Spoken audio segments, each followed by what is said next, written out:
Assalamualaikum warahmatullahi wabarakatuh. Salam sejahtera untuk kita semua. Salam Om Swastiastu, Namo Buddhaya, salam kebajikan.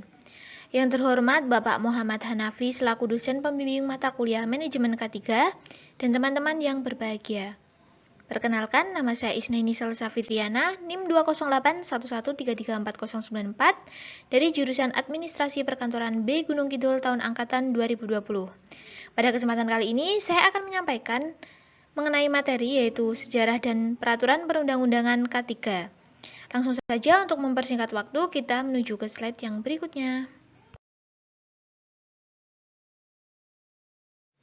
Sebelum memasuki ke pokok bahasan, di sini ada pengertian dari OHSAS 2007, di mana K3 merupakan suatu keadaan yang berdampak pada keselamatan dan kesehatan kerja para tenaga kerja ataupun orang lain. Untuk di slide selanjutnya, di sini ada poin-poin yang akan saya bahas pada kesempatan kali ini.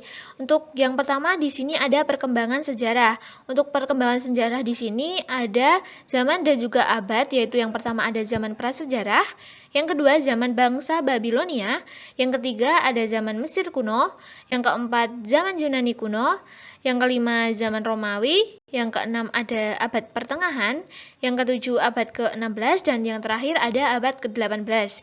Untuk poin yang berikutnya di sini ada perkembangan K3, di mana ada 4 poin bahasan, yaitu yang pertama ada era revolusi industri, yang kedua ada era industrialisasi, yang ketiga era manajemen dan manajemen K3, dan yang terakhir ada era mendatang perkembangan K3. Perkembangan sejarah. Untuk yang pertama, di sini ada zaman prasejarah, yaitu pada zaman batu dan goa atau Paleolitikum dan Neolitikum, manusia di sini sudah mulai memproduksi kapak dan juga tombak yang mudah digunakan serta tidak membahayakan bagi penggunanya. Yang kedua, zaman bangsa Babilonia. Nah, pada zaman bangsa Babilonia ini, masyarakat telah mencoba merakit sarung kapak agar tidak membahayakan bagi yang menggunakannya. Dan yang ketiga ada zaman Mesir kuno. Pada masa Mesir kuno di sini dikuasai oleh Firaun, yang mana banyak pekerjaan-pekerjaan besar yang banyak membutuhkan orang sebagai tenaga kerja. Untuk yang keempat ada zaman Yunani kuno. Hipparchus merupakan seorang tokoh yang paling terkenal pada zaman Romawi kuno. Nah, dia di sini berhasil menemukan penyakit tetanus pada awak kapal yang dinaikinya. Untuk yang slide selanjutnya yaitu ada zaman Romawi. Pada zaman Romawi di sini terdapat beberapa tokoh yang memperkenalkan mengenai gangguan kesehatan yang disebabkan karena adanya paparan bahan-bahan toksik dari lingkungan kerja seperti tambal dan juga sulfur. Yang kedua ada abad pertengahan. Pada masa abad pertengahan telah dilaksanakan sistem pembayaran terhadap pekerja yang mengalami kecelakaan yang berakibat cacat atau meninggal. Dan yang selanjutnya ada abad ke-16. Nah, pada abad ke-16 di sini telah adanya perkenalan penyakit-penyakit akibat kerja, terutama pada pekerja tambang yang diperkenalkan oleh tokoh bernama Paracelsus dalam buku De Re Metallica. Yang terakhir yaitu ada abad ke-18. Nah, pada abad ke-18 di sini terciptanya buku klasik yang biasa dijadikan referensi oleh para ahli K3 hingga sekarang. Buku tersebut dikenal dengan sebutan Discourse on the Discharge of Workers, yang mana ditulis oleh ahli yang bernama Bernardino Ramazzini pada tahun 1664 sampai 1714.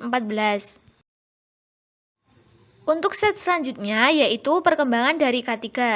Nah, perkembangan K3 di sini terdapat 4 era. Untuk yang pertama ada era revolusi industri, di mana pada masa ini banyak mempengaruhi dari perkembangan K3, yaitu seperti adanya penggantian tenaga pada hewan, penggunaan mesin-mesin. Yang ketiga munculnya metode baru dalam pengolahan bahan baku dan adanya pengorganisasian pekerjaan.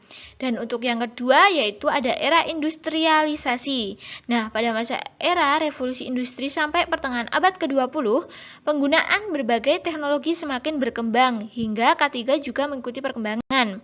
Nah, dari berbagai perkembangan yang ada, itu seperti adanya alat perlindungan diri atau APD, adanya safety device, dan interlock serta alat pengaman lainnya juga turut berkembang. Untuk yang ketiga, di sini ada era manajemen dan manajemen K3. Nah, pada masa ini berkembanglah sistem automasi pada pekerjaan untuk mengatasi berbagai masalah sulitnya melakukan perbaikan faktor manusia. Dan yang keempat, di sini ada era mendatang perkembangan K3. Nah, perkembangan K3 pada masa yang akan datang tidak hanya difokuskan pada permasalahan K3 yang ada pada lingkungan industri dan juga pekerja. Perkembangan K3 juga sudah ada pada berbagai aspek-aspek yang sifatnya publik atau untuk masyarakat yang luas. Penerapan aspek-aspek K3 mulai menyentuh berbagai sektor aktivitas kehidupan dan lebih bertujuan untuk menjaga hakikat dan martabat manusia serta penerapan hak asasi manusia demi terwujudnya kualitas hidup yang tinggi. Untuk slide yang selanjutnya, di sini ada peraturan perundang-undangan terkait dengan K3. Nah, di sini ada dua, yaitu ada Undang-Undang Republik Indonesia dan juga ada peraturan pemerintah. Nah, untuk Undang-Undang RI, yaitu ada yang pertama, Undang-Undang RI nomor 1 tahun 1970 tentang keselamatan kerja. Yang kedua ada UU RI nomor 23 tahun 1992 tentang kesehatan.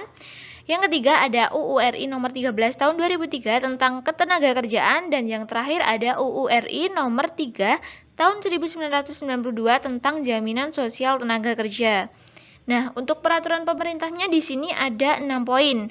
Yang pertama ada peraturan pemerintah nomor 7 tahun 1973 tentang pengawasan atas peredaran dan juga penyimpanan pestisida. Yang kedua ada peraturan pemerintah nomor 13 tahun 1973 tentang peraturan dan pengawasan keselamatan kerja di bidang pertambangan.